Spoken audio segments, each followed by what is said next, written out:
একবার এরকম দেখার সুযোগ হয়েছিল জানেন তো। হ্যাঁ, একটা জায়গায় গিয়ে দেখি অনেক ছবি টবি রয়েছে আর কি। একজন আর্টিস্ট তিনি পাশে দাঁড়িয়েও রয়েছেন, একটা বড় একটা চৌখপ্পি, তার বাইরে আরও একটা বড় চৌখপ্পি, আর মাঝখানে একটা দাগ, তার থেকে একটা টানা একটা কালো কি মনে হচ্ছে যেন তুলির টানটা বাইরে মেরে দিয়েছে। ছবি কমপ্লিট।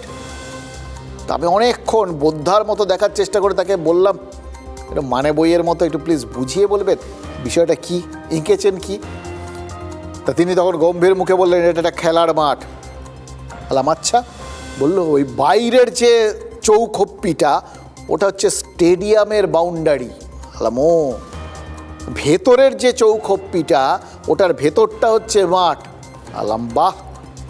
আর ওই একটা সেট করে যে বাইরে বেরিয়ে গেছে ধূমকেতুর মতো, বলে ওটা একজন ব্যাটসম্যান ছয় মেরেছে, বলটা ওই যে বাউন্ডারি পার হয়ে ছক্কা হয়ে যাচ্ছে, ওটাই হচ্ছে মাস্টারপিস।